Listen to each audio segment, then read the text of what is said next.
Hello, Ryan Garland. I am your host of the Paradyme Shift. I cannot wait to expose the true inner depths of institutional wealth building and how to dig deep into real estate investing.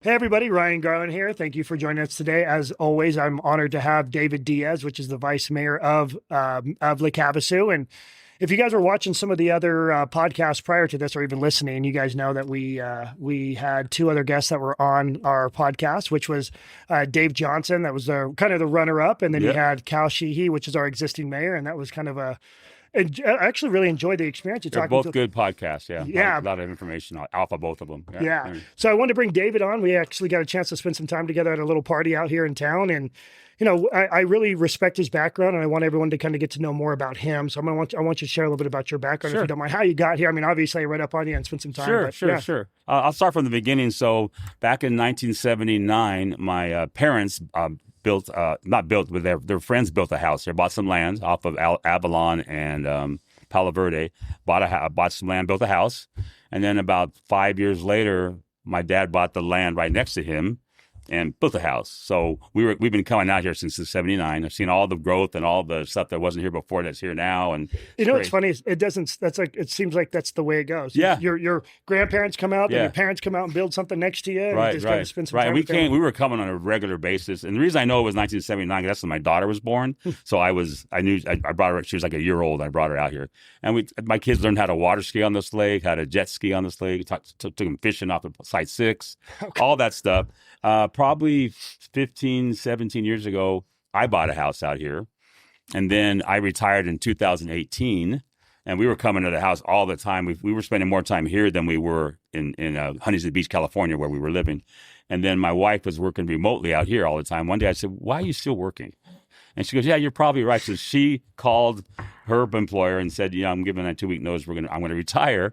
And then we had a house in Huntington Harbor area in Huntington Beach. So we called our realtor and said, "Put our house up for sale. We're gonna sell it." She called us a couple of days later and says, "You have a key anywhere?" I said, "Yeah, we have a lockbox." I gave her the combination, and she actually sold our house while we were still here. So in 2-week period, we decided she was going to retire. We decided we're going to sell our house, and then we had to find movers. You know, so next thing you know, you're on city council. Oh my God, Now I'll tell you about that too. That all happened like in 2000. By end of 2018, we were here full time, but we were already here full time anyways, just kind of officially here full time. And then one day my wife says, there's a Republican men's club here. They meet for breakfast every Tuesday at Mackay Cafe. She saw it in the newspaper. And maybe I'll go one day. So a couple of weeks went by. I'm going to go check out that men's club. Well, I go to the club, I end up joining. 2 weeks later, I'm the treasurer. The next year, I'm the president. That's how it happens. That's how it happens here in Lake Havasu. Well, it's also because of your background, though. Yeah, correct. Yeah. And funny you said that. So, council member Nancy Campbell, she's a member of the club, and she says, I really like how you carry yourself in front of the group, the way you speak. You know the issues. I need to get you on a board or committee. Would you be interested in planning and zoning? I go, yeah, maybe so. So I cited it. I called her back and said, yeah, I'd be interested in that. So about a month later, they had a couple openings on planning and zoning. So I was appointed. You get appointed to that. So a council member has to make a motion. Someone makes a second, and they vote on it. You have to get up there and give like a 5-minute speech on your background and all that stuff. Sure. So did that. Got on planning and zoning. A year later, I'm the chairman of the Planning and Zoning Commission. So I did that for a couple of years, and then people were telling me we like what you say up there. We like your thought process, how the questions you ask. You should run for city council. So I thought about it. So finally in 2022, I ran for city council. I was pretty well known in the community that I thought I was, and I missed it by about 350 votes. Not bad for a first time running. Sure, yeah. But so the very next day, like we just had here so we had the election on Tuesday. On Wednesday, we kind of knew what the results are. So I called people up, and I had a lot of support and a lot of signs all over town. I said, people, if you have a David Diaz for Lake Havasu City Council sign, don't throw it away. Put it in a nice, clean spot in your garage. Cover it up. Keep it nice, because I'm running again in 2 years. And people love that. I started getting texts. Thank you for saying what you're going to do in 2 years. So for the next 2 years, I basically campaigned all of 2023 and all of 24. And in 2024, in July, I got elected by a landslide. Ah, wow. So Doesn't surprise me. Yeah, I ran but I also spread my wings. I got involved with the Eagles, the Elks, the Chamber of Commerce, all the different clubs in town. We do a lot for the veterans. My wife and I run the Mojave Military Museum. So when you go into the courthouse, right past the security to the right, you'll see this big wall, 30-foot wall, maybe 12-foot long, and that's all military museum stuff. People that have donated stuff from Lake Havasu. Wow. So we got involved with that. The veterans love it. I didn't know that. A lot of we have the Veterans Treatment Court there. So Judge Kay, who's our magistrate, he says he gets the veterans that are coming in because they've had some legal issues. They love it because they go in there and it kind of sets them straight. They see, God, there's World War I, World War II, there's Korean War, there's Vietnam, there's all this stuff, and they kind of sets them on the right path. And he tells them, go out there and look what's that. That's what you guys should be celebrating, not getting in trouble with the law. So, so it's pretty cool. So we do that. And now, so I've been on council now for about a year and 8 months. And people want, oh, you should run for mayor. I said, not this time. Cal mentioned about a year and a half ago, maybe almost 2 years, he was going to run for mayor, so I'm not going to challenge him. Yeah. But probably the next time, he said he's going to be a 4-year term after that. He'll have 4 more years. And if he's not going to run again, then I'll probably run for mayor. Yeah, good for you. I think you'll have a really good chance. Yeah, I got a ton of support in town, and Yeah, and obviously some of my employees, their families know you. Yeah. Oh yeah. I know what you're talking about. Yeah, they do. They do. But just to kind of back up a little bit, it kind of sounds like the standard, fell in love with the place, came out here, raised your family coming out here. Yeah. Same thing with me, my family, as far as my father. I remember kind of learning how to single ski behind a jet boat, getting sprayed in the face. I learned how to single ski in this little place by Needles. What do they call it? I forget what they call it. Something Springs. But they got Havenous Springs? No, it's out by Needles. It's I forget the name of the place now. I'll think of it. But I single skied there. Yeah. And then I remember single skiing on Lake Elsinore. Oh, man. This is back Elsinore? This is back in 1968. When I was like 10 years old.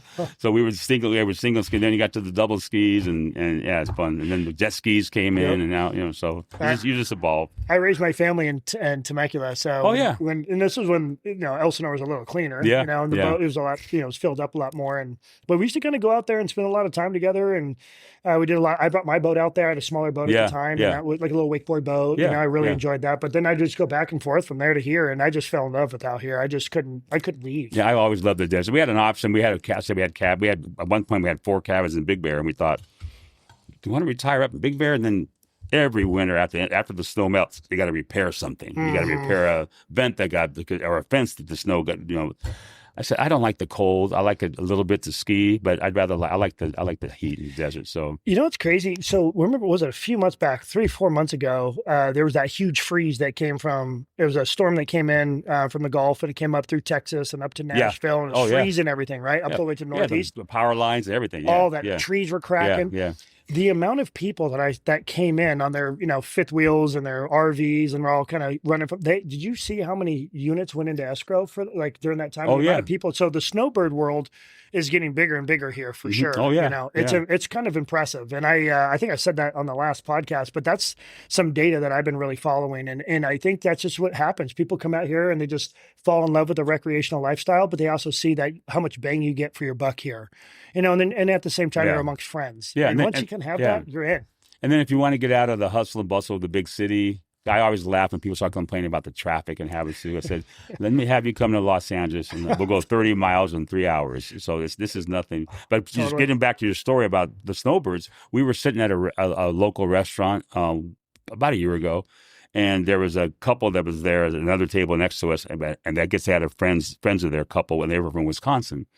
And the guy's literally on the phone. He's talking loud. I could hear what he was saying. He's talking to he called his son, I guess, or his son's wife in Wisconsin. Said, we came out here, we fell in love with it. We're going to sell our house. We're moving out here because they were retired. We're moving out here full time. And I could hear him like, what? So I heard that conversation happen. We came out here for the weekend. We love it. We're going to sell the house and come out here full time. So it's crazy. And then all the way down to how many people want to start their retirement process or to buy a second house here for now, but that's been kind of the common theme of conversations for me and my clients is how many people are they love the place. They want to have a second home here, or they're like preparing for retirement. Yeah. They're fully retired and what? And Arizona state taxes are low, 2.5%. Can't beat that. They take care of veterans. So yeah, it's a good place to be. Yeah. I like it. And it's close enough to California. All my grandkids and my kids are all in California. They have their jobs and their houses over there, their careers. Get in my truck and it's 3.5 4 hour ride. So I don't know. I don't think I share this very often, but my oldest son, he's a D1 baseball player, 3.9 GPA. I heard you talking about that. Yeah. He's a little stuff. One of my my greatest accomplishments, if you will. He he came out. He's doing his last year of school here, high school, but he's doing it online. But he's playing for 2 travel teams. And they play a lot in California, so all over SoCal, and then they play a lot in Vegas and Phoenix. So he's kind of like right in the middle. Oh, yeah. So he's now taking stuff. He's like, I'm going to Vegas. So right now he just went to California because he's got a showcase on Saturday. He just got offered to play at Paradyme for a showcase at Paradyme. Yeah, I think it's on the 14th. So he's all over the place, man. So you're right in my wheelhouse. You don't even know it. Uh-oh. So I was the president of Anaheim Pony Baseball for a few years, and then my buddy and I started a travel ball team. And then we did all the tournaments here over in Phoenix, in Vegas. And then we also did Cooperstown a couple of times. Yeah. And then there's 2 players I had since they were, my son's 38. So these guys are the same age. So when they were 9 and 10, it's called Mustang baseball. I coached them and they became, I followed their careers all through high school, local there in California. They still call me coach to this day when I see them. They both played pro ball. So one of them is Chris Tillman. He played for the Baltimore Orioles, big left-handed pitcher. Another one just retired, Joe Kelly. Yeah. I don't know if you know Joe Kelly. Of course, he played for St. Louis. He was a second baseman and a pitcher, and then he played for, I think he played for Boston for a little bit, but then he ended up at the Dodgers. Yeah. Yeah, he's a fiery little guy. So believe it or not, I actually know Joe rather well. One of his wife's mother worked for me and I've known her for 15 years. And so, when they would go and travel for baseball, what have you, she would always get me tickets to take Shane because he was, my oldest son, because he was, so we'd always go in the back and then when they do batting practice and all that stuff. So Joe would always take us back in and spend time with And there's certain kids you can see when they're that young, this guy's got some talent and he threw the ball super fast. And his dad played football at San Diego State, Joe Kelly Sr. Yep. But he just got hired as I think he's the assistant or the pitching coach. He went to Corona Centennial High School. Yeah. In Corona. Yeah. So 15 freeway there. So I saw something on YouTube about that. Cool. So, yeah. Yeah. They're back here. I know they were traveling. They've been all over the place. But yeah, Joe's a great guy. His family, I think they have 3 boys. Okay. Yeah. He's got 3 sons now. Yeah. I think the youngest is probably 7 or 8. I think he went to UC Riverside. He did. Yeah. So that's when you were talking to either Dave or Cal about it, I go, I like that. I love it. Yeah. So, all right, let's get into some additional meat and potatoes here in regards to just kind of the city. Let's talk about just your overall vision. What do you think is the most needed for change here? I know that was kind of a loaded question. No, it's good. So one of the biggest things, and it came out a lot during this election, is people are saying that we need to make sure we have the infrastructure in place before we continue building. I'll give you an example. So the 91 acres on the island, I know we're going to have growth. We're a young city. We just, we were incorporated in 1978. So we're a young city. I voted no on that, but not because I'm against that development. I just want the infrastructure to be in because we have to build all the water and sewer infrastructure. We have the second bridge. That London Bridge is not meant to have all that traffic it has going on it. The developer at the time, or the owner of that who purchased that land, his lawyer who was representing him said that he wanted to be a good steward of us approving this. So he said they were going to wait until that bridge is almost done. So we're in a good spot now because we just finally, it's like been herding cats. People say, we got that money in 2023 from the state legislature, $35.5 million. The money has to be used for the second bridge because it was given to us as a safety access bridge on and off the island. So the location of that bridge is over on the Windsor side, correct? Yeah, it's going to Crazy Horse to Windsor. It's basically if you look at London Bridge Road and you know where Habit Burger is at. Mm-hmm. So and that line right there. So from London Bridge Road in that area right there, going over Windsor, and then going over the left side of Crazy Horse and dropping on. Got it. But we've been dealing with the Coast Guard, who's the #1 law enforcement agency on the lake, BLM, Arizona State Parks, Arizona State Trust, ADOT. So it's been like herding cats. Oh yeah. So we've been keeping people think Corps of Engineers. Army Corps of Engineers, all of that. So people think, God, you got that money 3 years ago. What are you guys dragging your feet for? It was a lot of stuff to go on. But we kind of got a curveball thrown at us about 2 months ago at a city council meeting. We were told that when we got an update on the bridge, we were told there was going to be a 7 to 8 month delay. And I was not happy to hear that. So I started talking to our city manager, and he gave me the reasoning why. But he was just relaying what he was told from the powers that be. So I called, talking about knowing our relationships and working with our state legislatures. I called Leo Biasucci, who's our state representative. I said, I know your office is right down the hallway from these guys, or in the same building. So can you find out? We're getting told 7 to 8 months, and I'm told it's the Coast Guard. So he goes down there and talks to the Coast Guard, and they said, no, it's not us. It's the Arizona State Parks. So I relayed that message back to our city manager. He says, no, we're good with state parks. It's the Coast Guard. So I finally called Leo and said, look, this has been going on too long. We're talking about a 7 to 8 month delay. Leo was not happy to hear that. I said, why don't we just get a Zoom meeting? Get all the guys in the room via Zoom. And we did. And within 45 minutes, we had it all figured out. Yep. So it was the Coast Guard. Yeah. And to his credit, he there were some things he thought he was still waiting for from us, but he hadn't opened his email since the government was shut down. The email was just sitting there in his inbox. Yep. Now his office is in California, and the process, the waiting period to get we get this information to him to get the proper permitting does take about 7 to 8 months in California. So that's what he was telling us. So he said, no, we said in Arizona it's only 45 days. We get rid of all that extra red tape. Yeah, for sure. So we're back on track. We'll be 100% permitted for the bridge probably in August. Cool. That's a big deal, next month. Oh yeah. And then we're going to break ground in October or September, which is great. Awesome. And then it's at an 18-month to a 20-month build. So just for infrastructure, though, right? For the bridge. Just the bridge. The bridge will be done, completely done. All the infrastructure, everything will be done in 18 to 20 months. That's not bad at all. No, not at all. And we got a really good bridge contractor that's experienced in those, and we have going to be a lot of eyes on this thing. So we've told everybody to make sure that everything's done properly, and they will. Yeah. And ADOT's involved too, so you have to make sure all your T's are crossed, I's are dotted. For sure. And then we just broke ground on fire station number 7. I saw that, which is a big one. Congratulations. That was actually approved in 2005. So it's just been 21 years. So, but and as longer you wait, the more things get expensive. But it's a $9 million project, and we have this thing called a CMAR, contract management at risk, that the contractor that we have already hired a contractor, cannot go over that price. If they happen to go over, it's on their dime. Like a GMAX contract? Yeah, it's on their dime. Yeah. Price. Good for you guys. So infrastructure is the big thing. It was the big thing in the election. You heard Michelle Lynn talk about it, where and she has a 12-year track record of asking the right questions and making sure she's really, is this a want or a need, and how is this going to benefit the citizens? One thing that really bugs me as an elected official, when you have a city council meeting, or you even have a planning and zoning meeting prior to a city council meeting, you might have 2 hours at each of those meetings, and it's just the majority of the constituents are saying no, and this is why we're saying no, and they're valid reasons, not just no for the sake of saying no. And then the city council gets in, they vote just the opposite.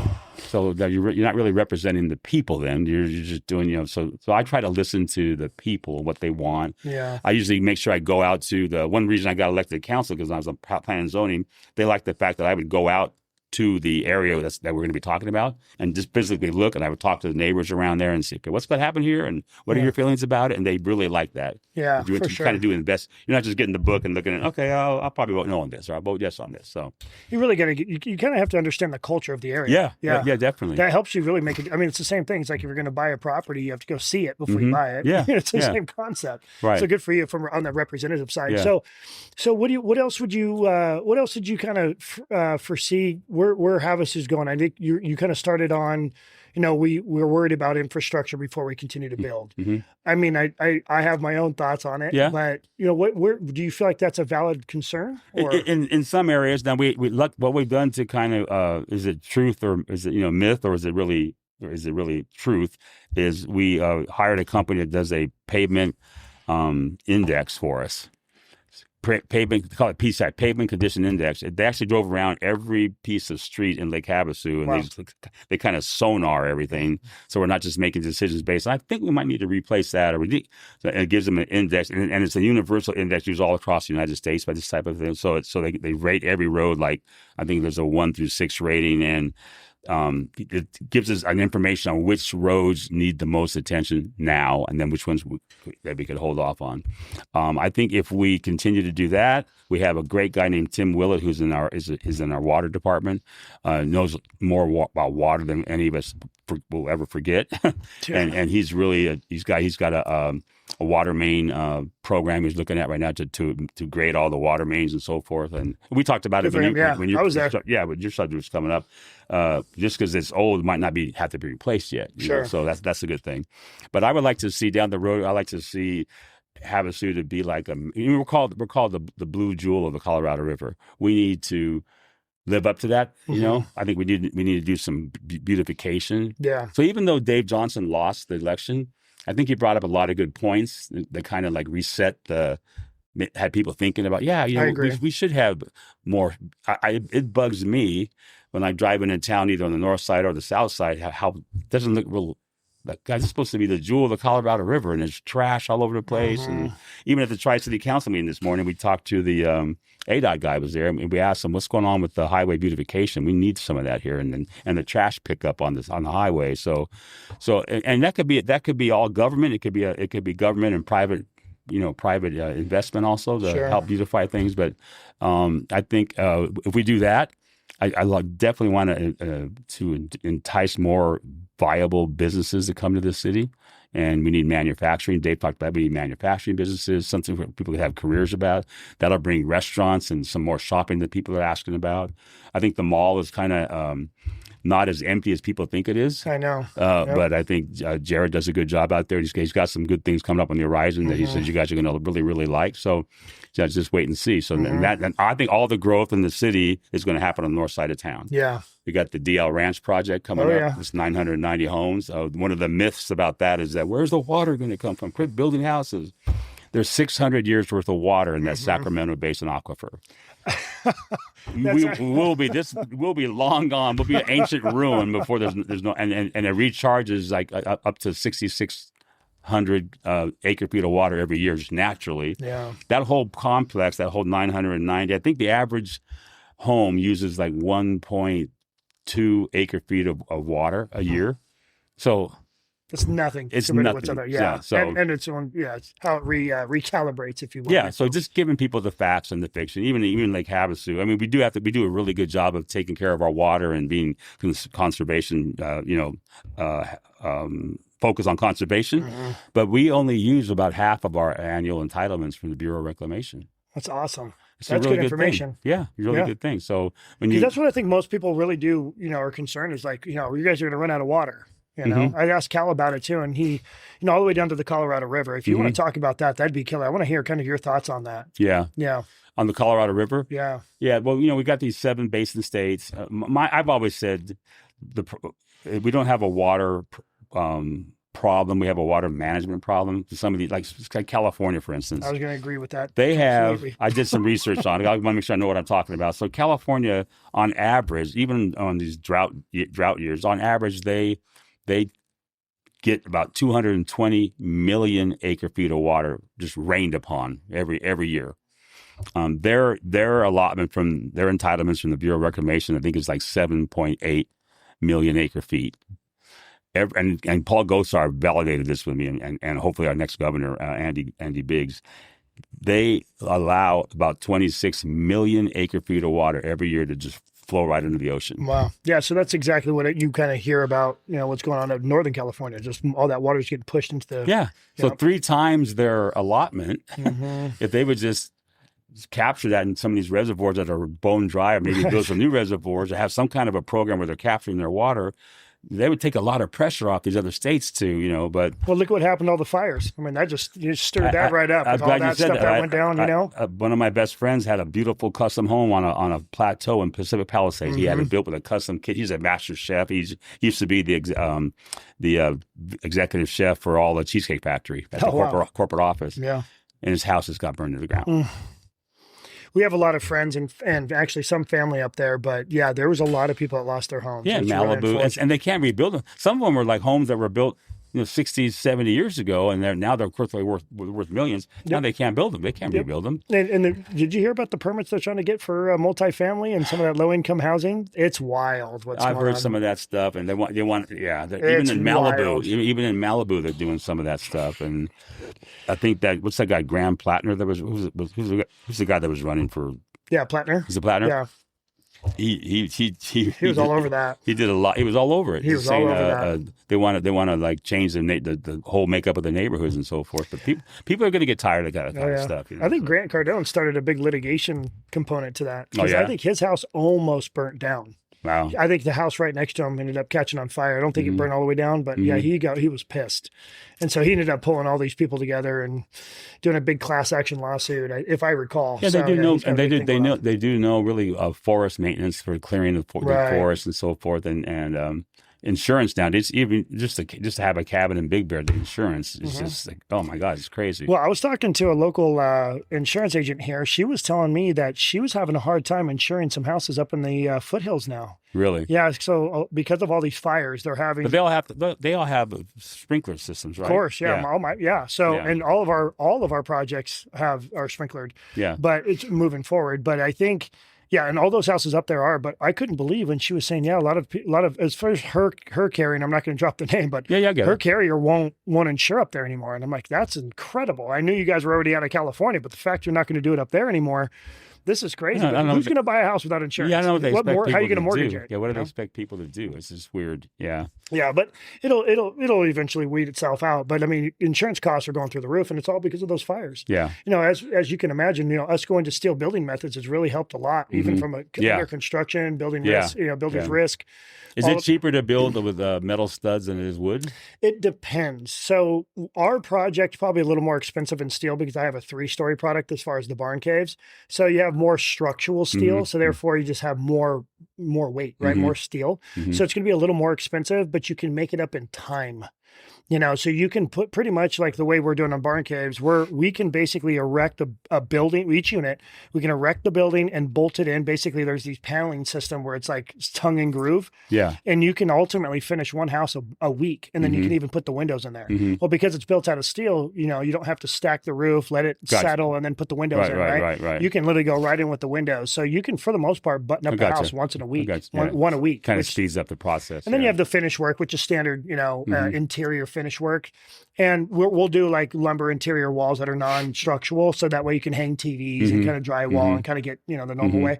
But it's going to be a little bit more expensive with steel, and we have some tariff issues, but it's not that much on the forefront now because most of our steel is coming out of Mexico, but it can be. The point is that the insurance policy, though, like if you look at it from an end user, so like the person who buys the home, their insurance policy is lower.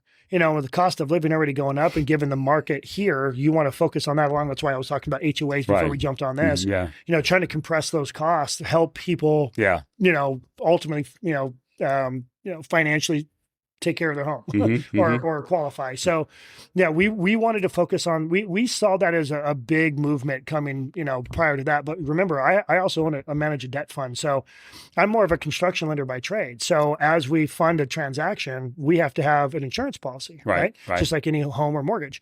So we were looking at some of these other barn dominiums that were being built back east, and we realized we were identifying how cheap it was for your builder's risk and for insurance along with the homeowner's insurance. And we're like, wow, that's why these barn dominiums are just blowing up, because they're a little more affordable. Yeah. Build them anywhere. You can do snow loads, and in many ways, you don't have to worry about termites and certain things, So I think that's going to be the wave of the future is steel building methods. Interesting, yeah. Keep an eye on that, especially with, like, for example, the barn caves, those are 10-foot setbacks from each other. They're closer. Yeah, close, fire hops to each other, right? So, so that really kind of came up when we were going through the qualification process of insurance. So how far apart are they? You doesn't have solar. Correct. Where's your paneling? Like all those, the questionnaire now for getting insurance is impressive. Things are changed so much from an insurance perspective. Crazy. Yeah, it's crazy. Because they have to make up for their losses that they're for all these fires in California. I mean, someone's got to pay for it. Someone's got to pay for it. Yeah, they're gonna. It's gonna cost somebody. I mean, but maybe about a year and a half, 2 years ago, we got our renewal notices from our auto insurance company. No Even that ticket, went up. no tickets, no nothing for years, both of us, and they both went up. So we called, and the lady says, "Well, where's your zip code? What's your zip code?" I go 86406. Oh, and I hear the little clicking on the clipboard. Oh, yeah, you're in Lake Havasu. That's been identified as a high traffic collision area. So everyone's insurance is going up. So it's like an excuse. Yeah. To me, that was an excuse. You're like, hold on, we don't have that many residents, and I don't want to hear that. Yeah, but I know people drive crazy on the 95, but we have a good driving record. But you're going to pay for the people that don't drive properly. Apparently. Another big driver that I'm talking about change in Lake Havasu. We have a great asset out there at the airport. And I want I want to see. You want to bring that up? Yeah, I do. I want to see. I've been meeting with our FBO out there, sure, and others, and so we're going to definitely start being a little bit proactive and asking some questions. And I hate when someone has great ideas and it's always, no, we can't, no, we can, no, we can't. And why? Well, could we never? I don't want to hear that. So I will be working close with the. I've already talked to Cal about it. We're going to be working close with the FBO out there because when they first came out here, they were very. Are you talking to Velocity? Velocity. Oh okay. Yeah, I've been talking to Chad, the CEO of Velocity. Good. Okay.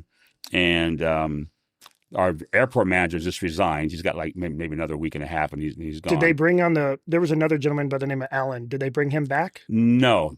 So when I had some initial conversations with our city manager, Jess, he said, well, because we've got so much stuff going on, a lot of moving parts right now at the airport. We have some grants that we've asked for the FAA to do. And you got military contracts for fuel. I mean, it's all kinds of stuff. So he says, I'm going to have to temporarily maybe hire a third-party consultant to run. I said, time out. No third-party consultants. I'm done with that. We got people in this town that used to run airports. Oh yeah, there's some sophisticated people here. And they have reached out to us. So I gave Jess a name the other day, and I'll give him some more. I said, let's hire someone local here that will be an interim. And who knows? Maybe if they do a great job, maybe we offer them the job. Yeah. But they live here in Havasu. They're vested. They ran municipal airport. Well, this one guy gave me, he's ran the airport for like 12 years at municipal airport. So these guys have experience. You know? And then let's just take it that way. And she said, that might be a good idea. So, but I've been talking to Chad from Velocity. I've been talking to Dean from Excalibur. Nice. When they first came out here, they were all excited and anxious and wanted to do it. And then I see a year later, they were just like all defeated. And so I said, what is going on? So anyway, so long story short, we're going to make some changes out there, and then we have to do everything that has to be approved by the FAA, obviously. But I think moving forward, there's a huge opportunity out there for economic development, and just I know their town is. I got to get all the nuts and bolts. Their town is that even though we have tried commuter service 3 times already, there is a way to do it that it can be done. So I just want to listen to the pitches, right? I want to hear what's going on so we can make the right decisions. So if that makes sense. I'm not trying to be a bad host, but I'm actually pulling up my laptop. I'm going to see if I can pull up the pro forma that I ran for the airport. This was a while ago, so I don't know how much you know. Hey, Joe, will you call Mike real quick and see if call Mike real quick and see if you can get the pro forma for the airport? So I ran a pro forma. So I don't know how much you know about this, but I was approached to help basically just kind of come up with an idea what the cost would be to expand the airport. And originally it was about the airplane hangars, the helicopter hangars. And approached by who? So there's like a handful of helicopter groups there. Okay.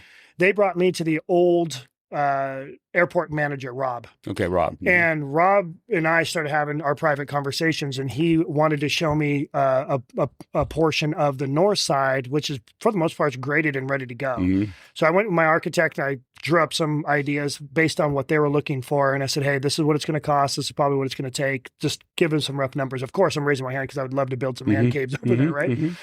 But so I kind of gave him some numbers there. And then he came to me and said, hey, can I talk to you about another location? So then he was talking to me about another location that was right over by the fuel station. Okay. And it's down kind of in that ravine, kind of closer to the 95, but the approach was bad. So I was working with some of the helicopter guys talking about that, but they were concerned about winds and how much they placed, like how big the location was for them to land. And then fuel, that was a big concern. Can you get fuel to come out of the airport and come into that spot? Because the fuel would have to actually leave the airport as far as the fuel truck. And then there was that whole south side where the RFP that you guys had there. And I know that was like a whole political crap going on there. for years. And then nothing would ever happen there, and all those things. So I was approached. I ended up kind of getting. They came to me to look at that. And if I recall, it was about 250,000 square feet, mixed use. There was like tons of like T hangars and bigger hangars, 100 by 100s, and all kinds of stuff there.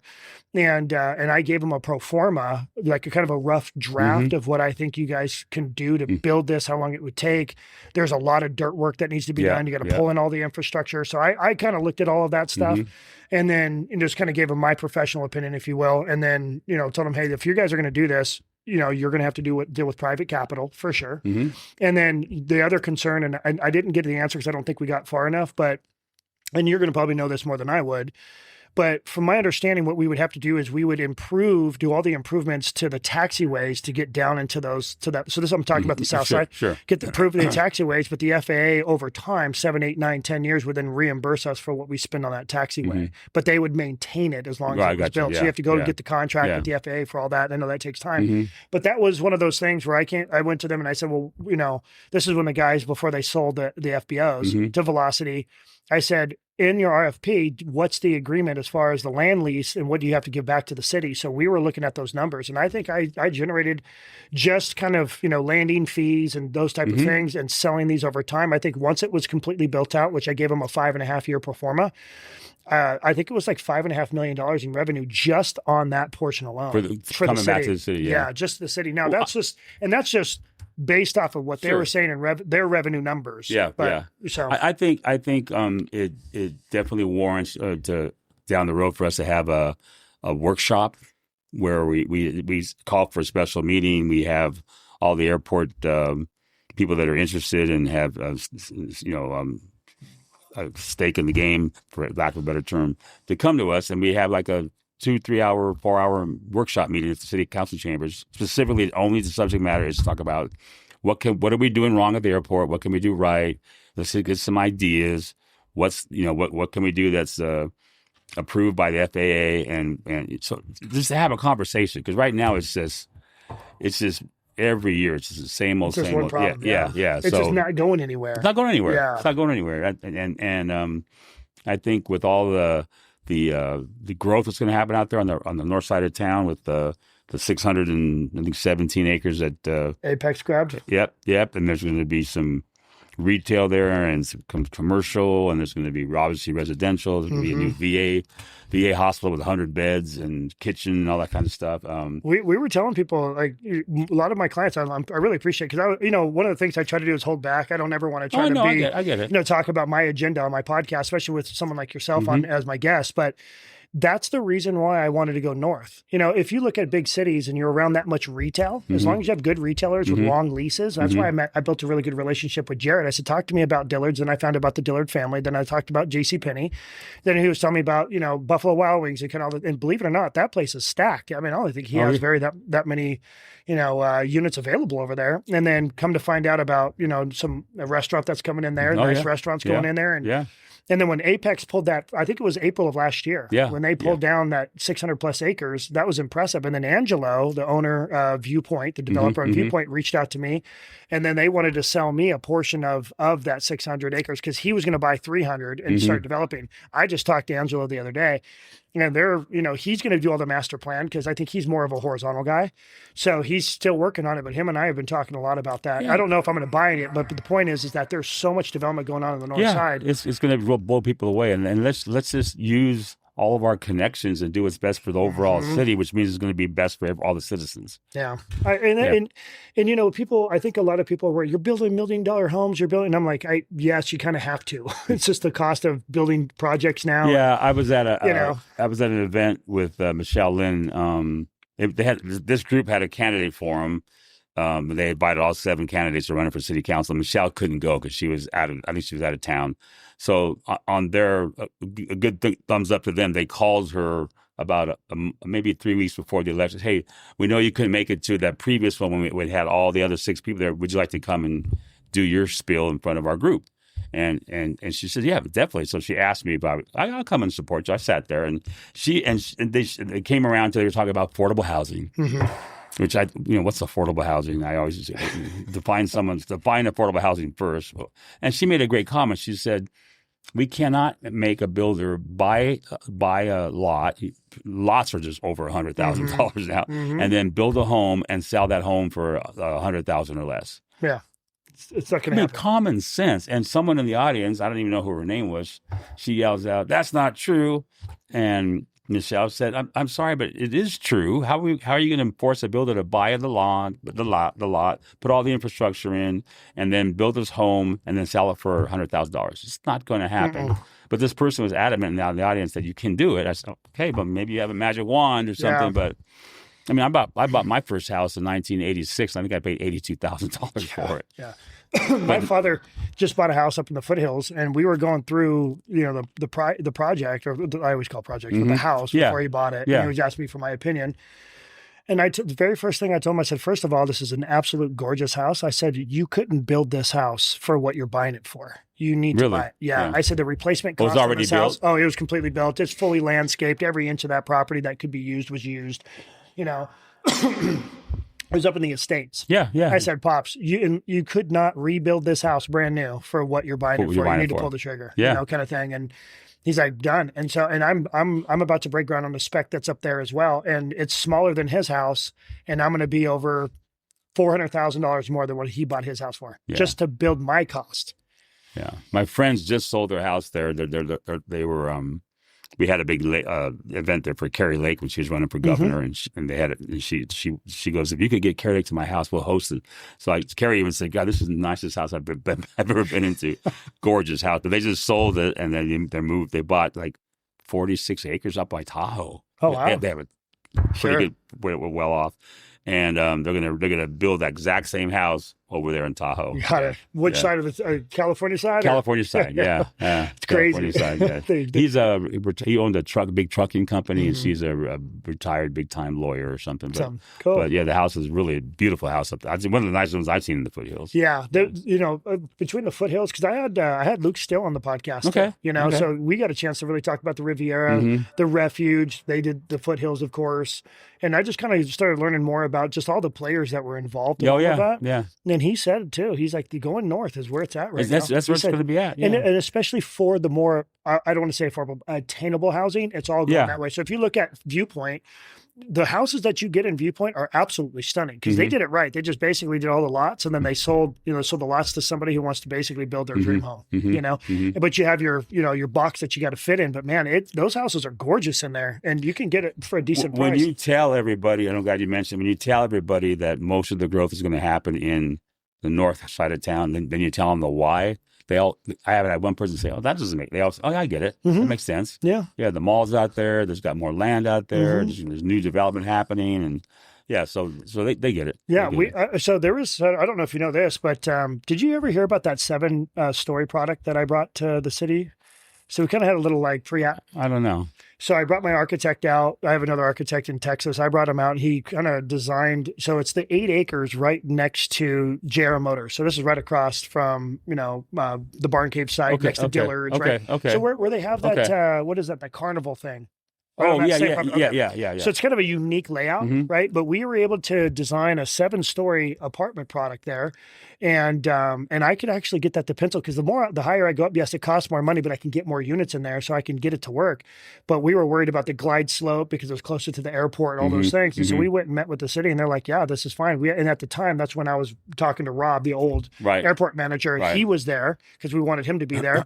And he did all of his homework ahead of time. So when we sat down, they're like, yeah, we would love to approve this type of stuff on the north side. And when you start building, mid-rise, housing over by all that type of retail, now we're talking. Yeah, and we're talking about future athletic fields out there, and maybe a second swimming pool, and so there's and it's already on the way. They already have that batting cage, which my son goes to. They already have all that going on. I got to go in there and introduce myself. It's pretty cool. And they really took to my son in there. He's in there. He was just there yesterday. Nice. Yeah. Nice. So it's going. It's happening. Whether you like it or not, it's happening. Yeah. Exactly. So exactly. I think it was really kind of nice because the fitness center that we want to build there has really been even Jarrett and I were talking, and Angela, they're like, you're kind of like cracking that ice. Mhm. You know, once you, it's just like, there was something that just need Yeah, to kind of push it over the edge, you know, over and there. then, and then all of a sudden it starts snowballing. Yeah. And I think that 600-acre acquisition with what we're doing, and then that restaurant that's going in, and then, you know, kind of where I feel like, I do feel that something's going to crack too with the airport. Oh, And yeah. No, it is. I think it is. People are, there's not a day that goes by that people don't ask me about it. Yeah, And I've been talking to Chad. He's got some great ideas. And I've been talking to the mayor. I've been talking to Jess and say, we got to get the right people in the room and just talk things out and not just say no, you know. Yeah. So I think you guys, that's right there. If that, you know, like I said, I tell everybody, once you have so much energy going into an area, it just combusts. And I think that's what's going to happen. I think that whole area is just going to explode. And remember, Jarrett's got all that land on the outskirts kind of. Oh, yeah. He's got a lot of available land. And there's some other owners that he was telling me that own some of those lots that he kind of carved off when he pulled it down. And I think it was like 08 or 09 when he bought it, right? And he was telling me, he's like, all those people, they'll sell too if you want to work a deal with them. Yeah, and he talked about helping us with some athletic fields. So was Dustin about out there in the other area because you're going to have families out there. They're going to want athletic fields and soccer fields and a couple of baseball diamonds. It's endless. You know, the extreme sports thing is a thing, you know. Yeah. And then I had a group that does that wanted to do a huge surf park. Did you hear about that? I'm sure you guys have seen. Well, there was a guy that came to the city about 3 years ago. Ace. His name's Ace. And he builds like a wave machine. Yeah. And we ran him off. Yeah. I'm still surprised why we ran him off. And now people are saying we need a splash pad and this guy was going to build a beautiful little water park there off Bahama. Yeah. Right? Yeah. And we had a council member at the time, which still blows. I still bring it up to Cal. That we had a council member that actually called that guy the guy came up to give his presentation. Then he called him back up and he called him, "You sound like a snake oil salesman." And the guy said, "I'm sorry, I thought Havasu was open for business." And the guy just went away. Yeah, I was shocked, but anyway. he ended up calling me. It was kind of a cool great. He's just kind of a surfer dude with the long hair. Totally. Yeah. I know what you're talking about. And he just built one. He just built one up in Williams. Kind of like one. He did. Yeah, he built one up in Williams. It's open. And then he was working with a group that was doing a big one in Buckeye. Did you hear about that 300-acre master plan that they're building out there? Yeah, another group came to me. They were looking for some equity, some like LP partnerships. They've been working on it for a long time, but what they're doing is they want to carve out, you know, pieces of land around that where people will build maybe some multifamily, maybe some retail. And so they're doing it right, in my opinion. They're starting to carve out parcels. Right. And then they'll build the park, they'll generate the energy, and then ultimately they'll start parceling everything out. And then they'll have developers kind of going vertical at the same time with different product. And so they were looking at the barn caves. They loved that. They loved the big garages, all that. And they're like, this is what people want. We want to give you, 5 acres or whatever the number was. So we're still talking, but they're going through approvals right now. I believe he still owns that land off Bahama there. He might. I think he still is. I'd love him to come back. I always ask Jeff every so often, is that I'll give him a call. Is that guy ever going to come back? Give him a call. I'll give him a call. Tell him to come back. I talk to him all the time. He reaches out to me at least once a month. Just we got new council. Yeah. and right now it's a hot button. People want more water activities. Dude, just for the youth. People want stuff. I would. I mean, I love my kids. I know. I think I remember he was talking about a convenience store, like in the bottom half, and this wave machine. And then we shoot him away. It was pretty cool. Yeah, he's got some cool. And he has so the machine you can do pretty much anything. You have the same machine, different kind of different layouts, but you can just build all kinds of cool stuff around. Yeah, right. Yeah, like again, like that convenience store, and they do a little hotel if you wanted to. I mean, I think that's what he was going to do. There, yep. and then Yeah, but call him. I'll give him a call. Give him a call. Give me your number. Yeah, give him my number. I'll talk to him and have him see if he'll just have to reach back to the people at the city again. Sure. But just because you say no one time doesn't mean it's no forever. Oh yeah, right. Yeah, I've heard that a few times. That's kind of one of those tenacity. You just got to keep pushing forward. Yeah. You're like, I know it's good for everybody. I used to tell my salespeople when I worked for Ecolab, the newer guys would come, we give them sales training, basic 101 stuff, and say, ask for the order. Yeah. If you say no, it's just no. Yeah. That so going back on that big development that's out there on the island, I want people to know kind of what's going on. Talk about how the size of that thing and okay. And real quick before you dive into that, I kind of heard some cool things about the developer. I don't know if you know about it, but didn't his son die or something of that nature? And this is like he came out here with his family and his son or something. I believe he owns a house up in the foothills. Yeah. I could be completely wrong. What I know just just surface wise, he owns a house in the foothills, so he's vested here in the community. He owns a company called CrowdStrike. Okay. Yeah. And his development company is called Falcon Eye Development. Yep. I hear it's worth $8.3 billion. Mm-hmm. So him taking $1 million out of his pocket, like you and I taking a 20, I guess. But so the way the land got auctioned off, the person who got that going was Dustin Runyon from APX. Mm-hmm. He reached out to the Arizona State Trust. Hey, would you guys be willing to sell that land? Well, yeah, go ahead and get it estimated how much the land would sell for, and blah blah blah. He did that. And then when they went to decided they were going to sell, they went to the courthouse steps of Mojave County Courthouse in Kingman, and 2 other people showed up along with Dustin, and this guy ended up winning the bid. So it's 91 acres on the island. It's the old nautical golf course. Yep. It was zoned open space golf course on our current zoning in our general plan. So he had to get a major general plan amendment in order to do what he wants to do out there. So, and the community was kind of divided on why are we doing it? Why are we doing a major general plan amendment when we're like a few months away from redoing our general plan? So that was one argument. Yeah. The other argument was the infrastructure's not there, and the island should be open for just. Why don't you build a great park out there with baseball fields and water parks, and would have been a great idea too. Personally, I thought the city should have bought that land. Phoenix did that. There was a big 500-some acres, and they just said they bought it and they're going to make like a great park over there. But we didn't do it. So anyway, he came to town. He won the bid. He's going to build a luxury hotel there. Yeah, heard about that. He's going to work with the. Do you know how many stories by chance? I'm not sure. I haven't seen. I've heard it back and forth on it. Yeah, I haven't seen the exact plans yet. But he's also going to build some boat docks. Yep. But he has to get approval with the Coast Guard. Sure. And the Army Corps of Engineers. Yep. Retail. He at one time was going to put he had a gas station there, and that got. He made a concession and said no gas station because the people in the condos said we don't want a gas station right there and blah blah blah. Sure. And then I think there's some kind of a small specialty grocery. So they kind of dangled like Sprouts or Trader Joe's, and I said don't do that because if you can't deliver. His lawyer did that, and I said don't be doing that. So that's one of those things that's been an ongoing conversation. For he did donate an extra $1 million to the city for some infrastructure stuff. That's cool. But he did commit at that meeting that they were going to wait till the second bridges.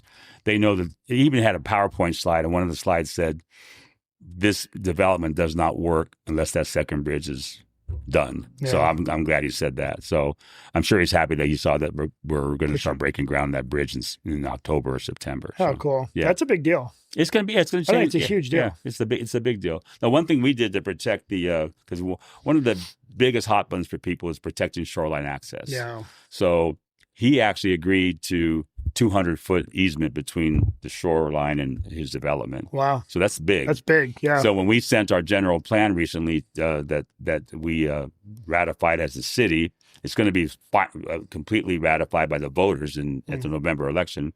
But we had to have a general plan that we like an outline of a general plan. Sure. And then we have to give it to all the agencies, and they have a certain amount of time to debate something or say that sounds good or no, but that didn't happen. And so we did that, and the clock was ticking, and we're like 2 days away from the clock ticking, and we had asked for 100-foot like a shoreline setback easement. Yep. And Arizona State Trust, they're not saying that. Maybe they're going to go for it. And of course, they come back and they say, no. They want it 15 feet. That's what's right here to that wall right there. Yeah. So when you're negotiating, you always ask for more. Right? Sure. So I think originally we asked for 150 feet. So then we said, okay, no, that's not. We'll take 100 feet. They said, no, we'll give you 50 feet. And we landed on 75 feet. And then I got a call from a standard negotiation. Ask for the bus. I got a call from our representative, Leo Biasucci. And I said, you just take the 75 feet because that's a good, they were only going to give you 15 feet. So you got 60 more. And 75 feet is a pretty good amount. Sure. And then what we could do as a city when someone, some land goes to auction and they purchase the land, and then we put our little regulation. We could add a 25-foot additional easement There's our 100 feet. Yep. So that was a big win. And then at the council meeting, not last night's council meeting, but the one last week, 2 weeks prior, we actually came up with a new city ordinance enshrining 75 feet easement around shoreline access. We just put that in there. That's, I think, because when I was looking at the kind of like I would say the site map that he had planned out, there was some residential there too, right? Don't they have townhomes? Yeah, they got. It's big. I would have probably voted yes if there wasn't so much residential. Oh wow, okay. But they got, I think, 300 units of residential in it.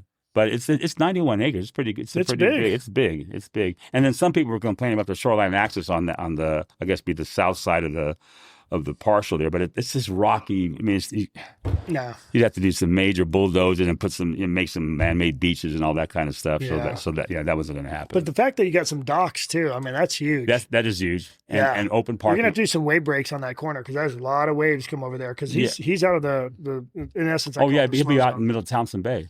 Also, we got him to put no gates where you can't, lock gates, so I can't even get down there. There's no gates. People can just kind of freely go down. Yeah, he did some. Yeah, they could walk around. He gave some pretty good concessions. Good for him. Probably about 14 or 15 different concessions that he did because he wants to build something good for the community. And people love to go down the island and walk and take their dogs down there and give them something new to kind of go down. And there's this misconception that the people on the island live on the island. No, the people that I go on the island all the time. Yeah. I have a boat and a slip on the island. Yeah. I go to the island all the time. Yeah, so more amenities on the island is good. I think it's a good thing. Yeah, I'm on the island all the time. Yeah, I really am. I'm having lunch over there or dinner, whatever. Yeah, I'm on the island all the time. Yeah, and every once in a while I'll drop at the marina. So I'm down there too. Yeah. Either that or the Riviera, kind of the two spots for me. Yeah. Even though Windsor's right here for me. Yeah. It's right there. Yeah, it's right there, right? But they got fuel over there too. So that helps me out a little bit. But yeah. So, all right. So, cause I was looking at that project and I thought that was really pretty impressive what they're building. And that's kind of a testament to what's happening in Havasu overall. Like you were just talking about. And he's got some developments. I looked at it. He did something in Scottsdale, came out really, really nice. So cool. It's not like this is his first dip. He's done other things. So pretty solid person. Yeah. Yeah, and then even the Riviera, man, what did they just do? They just cut more lots over there? Called 6. Yeah, they're cutting some more lots. I think they got 17 more acres that they negotiated with the Arizona State Park. So that's interesting. Some people love it, some people don't, but that's from 20-some years ago. As long as they keep their word on allowing people to go down there and use the store, use the boat slips, and it's not privatized, and I'm good with it. Yeah, I love that. That's my favorite marina. Here's another example. So, when you go to the channel, so you're heading north in the channel, you just went under the London Bridge, and you got condos on both sides. Yep. Well, the condos that are on, I think the condos that are on this way, so the condos on the island side, the shoreline right there they have it all privatized. You can't moor your boat there. And I always tell Cal, how did that happen? Yeah, it's supposed to be for the condos, owners of the condos, right? Yeah, but there's nothing in the sale. The condos on the other side, you could put your boat right there and hang out there all day. Yeah. And I said, and we always talk about shoreline, and everyone, I even know people. Sam Spermato just got elected to city council, and after he was 30 years ago, he's on city council. I asked him, that was during your watch. How did you? And Steve Greeley, how did that happen? They don't know. It just happened. That's so they missed it. Yeah, that the guy was able to privatize. I talked to Cal about it the other day. I said, is there any way we could do some kind of a relook at this? It'd cause like a major uproar, Oh, I'm sure with all those condos over there. Yeah. That's probably helping the value. Just say, hey, it's all private. Yeah, private beach. You get your own private beach. Yeah. So that just every time I take my boat there, it just bugs me. I want to rip those. They got some chain link. And it's never that busy either. No, it's not. It's like another spot that people could be parking. But it is what it is. So but that's why I think it's very good that we kind of codified the 75 feet in the general plan. Well, I heard, I don't know if this is true or not, but on the opposite side, so over there by the bridge, or what's it called? What's the big hotel there? Heat? No, not the other side. London Bridge? London Bridge Resort. There we go. Right where the golf course is. Is there any new development that's kind of going up against where that?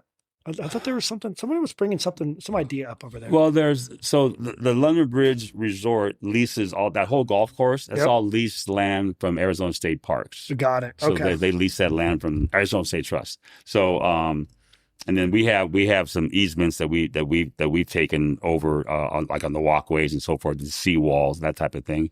There has been rumor that the owner of the English Village is they got sold. They're going to redo their leases. And I talked to Dallas, who owns the chair. He owns that Booby Falls restaurant up on McCulloch too. And I asked him, are you guys closing your chair? No. We're going to redo our lease. They're being really upstanding and upfront on how we're going to. Because you got that. You got Burgers by the Bridge and some other places down there. Now, does it need some updating and some little modernization? I would say yes. Some of those buildings are not, they need some love. Let's put it that way. They need some love. It's the heat out here. So a little modernization would be nice, Sure. So. Yeah, it's like one of my favorite spots to go, though. Every time I have somebody in town that's never been there, that's where I take them. Yeah. I go down there. I get an ice cream cone. I was there, walk around, and it's really cool. Did you see? I mean, they always have events down there. They had that Charlie Kirk thing there, which was amazing. Yeah, I was involved with that. Were you there? Yeah, I gave a big speech and I played a song, and so Charlie was killed 3 days after he killed. We had that event. We had over 3,000 people. It was packed. So Nancy Campbell and I we just got it approved with the council. We're doing a Charlie Kirk Memorial right down there, that parking lot across from In-N-Out Burger. And you go down there, there's that Freedom Walk right down there, and there's a area there. There's just a dilapidated piece of dirt. So we're going to make a beautiful Charlie Kirk Memorial there. We got a lot of in-kind donations. And it's just going to be really cool. We're going to try to have it done before Charlie's birthday. I think it's October 11th, I believe. And we're going to invite Turning Point to come. And we're going to have Evelyn Tinsley is the one that kind of helped really get the crowd down there for that big candlelit vigil. And we're going to try. We're already working with her to get the word out. We're going to have this big vigil. We want to just have a ton of people down there.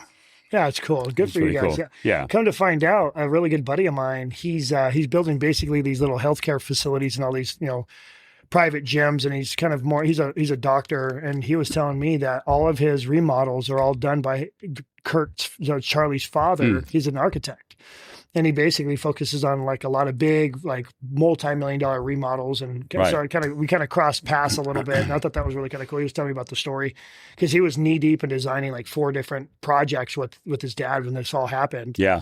And he said it was just incredible how much the family pulled together. It's crazy. It was just even this memorial, there's some people in town that from the other side of the aisle that, you guys should not be memorializing that, blah, blah, blah. But it's not really, it's a memorial for Charlie Kirk, but we're going to be giving scholarships on a yearly basis to the students at the schools for freedom of speech, and they're going to write essays and earn scholarships and so forth. So it's all right on. It's going to be really cool. It's all about keep the conversation going, freedom of speech. We're not making it a political thing at all. Yeah. And we hit a few organizations around in town, and for some reason or other, some of them didn't hit, but then, God, everything happens for a reason with God, right? Sure. So we reached out to the Havasu Freedom Foundation. They're the ones that do all those freedom bricks down there, and they just love the idea. They said, we are all in, whatever you need. We needed a 501c3 so we could get the donations for the scholarships to go through them. Yeah. And they're more than happy to get involved. What's your kind of overall? What's your passion? What's your number one? Just kind of things that really feeds your fills your cup, if you will. Well, what's your best thing? I guess what's your heart talk to you about? Yeah, so I didn't want to be one of those guys that's just retired and I'm going to go play golf and I'm going to go piddle around the house, and so I'm glad that you could die early. Yeah, exactly. So I'm glad I got involved. It actually makes me younger because I was kind of getting in that little rut, and I'm 68 years old. So you don't look 68. No, I am. So I really, really like the politics of just getting into seeing how the sausage is made. And I met some great people in our state legislatures. And I know Andy Biggs is going to be running for governor. I know him personally. Paul Gosar, we talk on a regular basis. So I really like that. So it allows me to still be retired, but still get back to the community and make it a better place to live. Because I'm vested here. I own a home here. Yeah. My kids come here and my grandkids. And I see so many people that retire here and people that move here that are still in the working age. And they want it to be a good place to raise their kids, And we don't want them to say, Havasu is not the place. It's just a place to visit. I want them to think it's a great place to raise a family. We got all kinds of opportunity. We got the beautiful lake. We got the side-by-sides out in the trails. We got the hiking. And so I want to just continue to make I want people to say when David Diaz is done that he made a difference. Mm-hmm. And so far, so good. I haven't had one person tell me that you're not doing what you ran on. They say you are doing exactly what you ran on, and we appreciate There's you. nothing better feeling than that. And people send us emails all the time, and they go, "You're the only one that," and other people do it too. I'm not the only one, but they tell me you were the first one, or even the only one that reached out or called me about my situation. So thank you. That's really cool. You know, and people, it's amazing how people really like that. You know, and because they don't want to just feel that once you get elected, you don't come back. Yeah. And that's another thing I do. So I've been involved. I say the Eagles, the Elks, the American Legion, the VFW, and some of the other clubs in town. And they say you came and talked to us when you were running. And this they do tell me this. You are the only one besides Cal. You are the only one that comes every month to our organizations and meeting and comes back and talk to us. Yeah. So that tells us a lot too. So yeah. You know, let me ask you this, and I appreciate that. Let me tell you this. Healthcare has always been kind of a big conversation piece out here. The longer I've been out here, the more that's been, you know, a big conversation. Just let's talk, just hover on that for a second. Okay. Is there a growth problem? Is there a money problem? Is there a political problem? You know, because people think that the healthcare isn't as good as it could be. Well, first of all, people have to realize we're not in a big metropolitan area. We're in rural Arizona, right? So it's not going to be the same as Los Angeles or Orange County or wherever, you know. Phoenix, Vegas. Yeah. So what I say, because I'm not going to give anyone false hope and tell them I'm working with healthcare and I'm going to try to bring some new healthcare here. Because we really have no say in the matter. Well, there's not enough data. There's not enough bodies, right? You need to be more dense. The list goes on. But from talking to the people I know at the hospital and talking to some of the physicians that come in and they eventually leave, even my personal, my general practitioner, he ended up moving back to going to Scottsdale with his family. He had a young kid and so forth. But they tell me their wives they want more shopping options. They want more restaurant options. That is probably the most truth you could say. It is so and you true. think about it, they're probably right. It's so true. And then that's another thing that our airport's going to help us with. Yeah. If we could develop some kind of a good plan for the airport and make it more viable, that's going to happen too. But what I will say is I will work with any healthcare company that wants to come here. I will have an open policy. Hey, let's talk to them. Now, Bullheads has got some new healthcare because they went to the ICSC show in Vegas a couple years ago, and they went up to their booth and say, hey, we need you to come to Bullhead, and they started the conversations. They got a new healthcare area.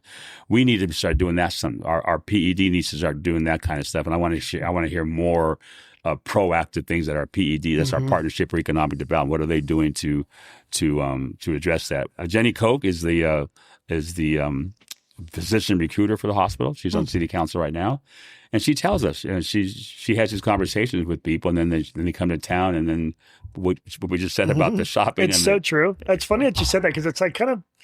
I was just talking to another guy about that. He's like, we want to come out there, but the wife, like, they'll come out here because it looks great. But then over time, they're like, hey, this is just not enough out here for us. It sounds so simplistic. And the women always say there's just not enough shopping. It's so true. They'll go to Vegas. The husbands will send them to Vegas. Although anything they could buy, they could just get on their phone and order online. Anything. I think they just want to go try it on. I know. So yeah. Well, I'm not trying to speak for him, but I could only imagine how much, you know, the owner of the mall, Jarrett, would help. You know, he's got all that land. Yeah. I mean, I could see, especially with the surgery center that he has there. He has that surgery center there, and him and I have talked about it, and they want to make that more viable and work with the insurance companies and so forth. So we're working with Congressman Gosar and some of our state legislatures to get the insurance companies to quit kind of blocking, you know, him and only working with the hospital. So yeah, that's a really nice facility there. It's the prices compared.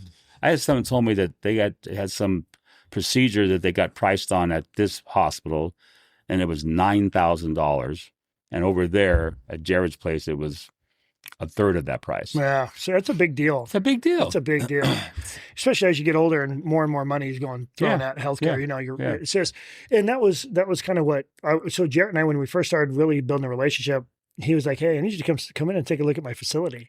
So we scrubbed up. Yeah, I went to. Oh, did you? Oh yeah, we scrubbed up. He walked me through the whole thing, and it was. I was impressed because he's he lights up when he gets to show. Oh yeah, his yeah, spot, yeah, you know? yeah. And I was there for the ribbon cutting when they did the ribbon cutting. He was all happy showing us. well, it's an accomplishment. Yeah, man. me and Cal and Jesse took us all around with the owners and everything. He's got like 15 or 20 million bucks in that thing. Man. Yeah. It's in the tech that's in. I was so Yeah, impressed. It made me look at Havasu differently. Like, Yeah. hold on, this stuff is coming. This is important. And I don't think a lot of people still know what the capabilities are that they can do out there. They just think they could go right here. I got to go to Phoenix. I got to go to Vegas. So yeah. I have been begging him to come onto my podcast, and he's like, "I just don't want to do it." He doesn't want to do it. I'm gonna try to see if I can get him to do it. He's like, "I don't know if I'm ready for that, but I'm gonna see if I can get him on there." I know he's. I mean, obviously, he's super smart guy, but he's very successful too. Yeah. He does all. He's a little entrepreneur, but man, he bought that I think on a 1031 and kind of worked. Yeah, I don't think he's ever done anything like that before. We're talking to him, Nancy and I. We had a meeting already with the city manager and some other people just about the athletic field situation and how can we partner somehow. And yes, he got some good ideas. Yeah. That's really he's cool. very forward thinking. Yeah. And I told him I like it because you think out of the box like me. And I'm like, no, this is the way we do it. And Yeah, he's a numbers guy. Yeah. He knows his thing. We were talking about doing a little partnership on a project over there. I told him, let me get through some of the stuff I already have going on. I know our bandwidth. Let me get through what we have, and we'll spark that back up. Because anything I can do to help, on what we're doing on the north side is just going to help us, of course. But that, like I said, I love the fact that restaurants are going to go in that direction. Healthcare, anything I can do to help there, I'm all about it. But yeah, that would be really cool to see that side just really big. Yeah. It's not a matter of if, it's when. Then. Yeah, exactly. Yeah. I totally agree. Yeah. Okay. So a couple more questions. Yeah, so what's your next step? What's your future say? You say you want to run for mayor maybe? Yeah. At some point? I get that asked all the time. So Cal has already announced that he's going to run. He's going to just be one more term. To this term. To this term. So his third term. So and he's not going to run. And he's even told me we meet every other Monday, and he told me yesterday Monday he said. Dad, I get rid of my signs now, not to run anymore. So 4 more years. Yeah, great, congratulations. Mm-hmm.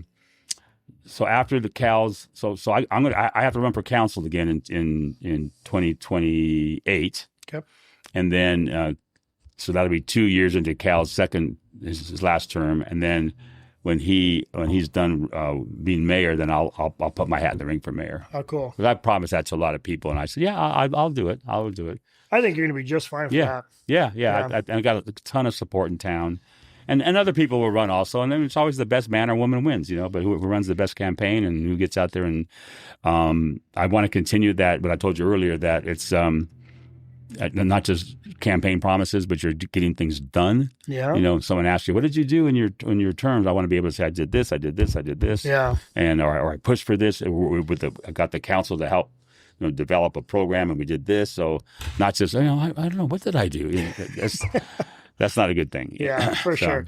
I think, just kind of read up on your professional life. I think you are perfect for that slot because you are a businessman that understands like how to scale like a Fortune 500 company. Mm-hmm.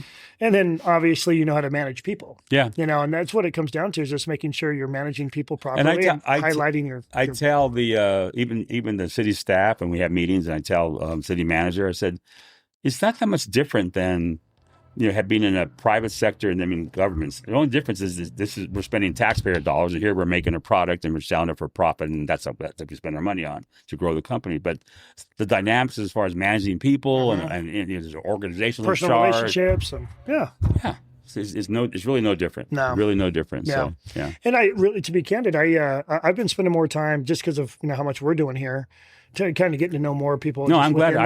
I'm glad I got to know you better the other night than now, and so we'll keep that going. Yeah, yeah, and thank you for that. And I'm starting to really kind of start using all your connections for the betterment of the city and what you want to get accomplished. Yeah, and I'd love for people to use me as a resource. Yeah, I'm kind of a nerd when it comes to certain things, and use the nerdiness. When it comes to pro formas and numbers and costs for things. That's kind of my forte. But that's what I was telling Dave too. If he were to be elected, feel free to use me as a resource. So I said the same thing to Cal. Yeah. I said, just, when it comes to building this, or you have a contractor bidding out that, just run it by me and I'll tell you my thoughts on it. Why not? That type of stuff, save some money. Why not? It's always good to have just an advisory board for specific things. Sure. We all do, I bet, So I told him, I said, just feel free to use I've always thought, I was talking to Michelle about this, it would be nice if we had kind of like a citizen advisory board or council for large projects. not just the staff making these decisions. Then we're voting on this. Let's get That would be the smartest let's get thing. some experts in the different fields that are here, yourself, others, and this. Okay, here's what we're thinking about doing. Are we missing something? Is there a better way to do it? There's so many smart, sophisticated people that would do it for. Well, I would do it for free. I don't think anyone cares. I mean, they would love to have a voice and say, "Hey, let's," because it makes them feel like they're contributing, and that all their hard work and all the things that they've learned and all the landmines they've stepped on wasn't in vain. Sometimes, no. They feel like they're part of the decision making process, because that was one thing I think that came out in this last election. There were people feel there's like a disconnect, like you guys aren't listening to what we really want, but I think we just have to communicate better. Get these two people like this, So, do you have any? Are you guys looking at annexing any more land into the city? I haven't heard. No, I haven't heard of anything. I mean, people always tell me, "Hey, they live in Donkey Acres. They live out in Crystal Beach, and hey, you guys just annex us. We want to be able to vote." And no, we just recently did the sheriff substation out there, which I think is going to be a great little piece of someone. Great little real estate.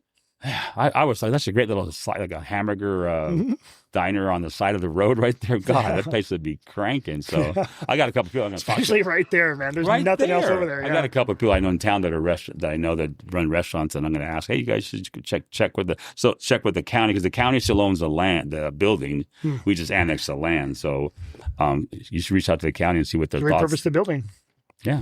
So we have another thing that could be. It's the NASA's just sitting there dilapidating, which really bugs me, is Site 6.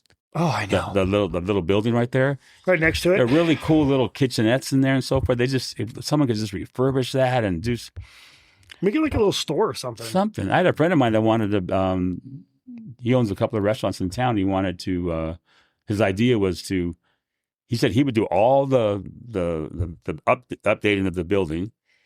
And he wanted to do like a sandwich and burritos, taco stand right there, and sell beers and sodas and waters for the people in the boats right there. He said, and some people on council, that's kind of disrespectful to because that was a military thing. I said, what's disrespectful? I said at the meeting, what's disrespectful is it's rat infested and we're just letting it get dilapidated. Yeah. That's what's disrespectful. Yeah, it's not being used for anything. Yeah. So that's another thing down the road we could talk about. So yeah. Well, cool, man. Well, I really appreciate it. I appreciate it too. I'm good.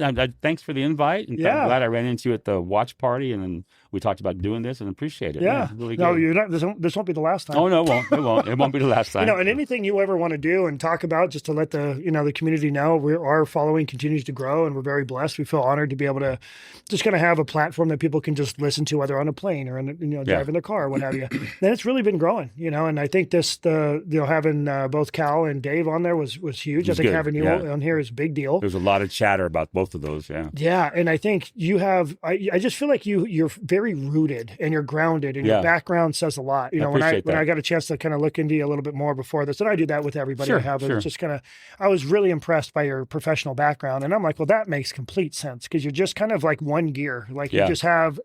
And so it makes sense when you're telling me people call you and go, hey, I really appreciate everything you say you're going to do. You do, and that's kind of that one gear guy. Right. When you have, that's that corporate mindset. No matter what it takes, you get the job done. Yeah. I always said you plan your work and then you work your plan. Love it. That's it. I love it. Yeah. Well, thank you for your day. Thank you for today. I really appreciated getting to know you even more. There was more to this than I thought it was going to be. Yeah, that's good. That was really good. I appreciate it. I had a good time. Well, thank you everybody for listening. And, we'll bring on a special guest. As you guys know, we try to continue to build our platform. So please hit the follow and like button. But we appreciate you guys, and we'll see you soon.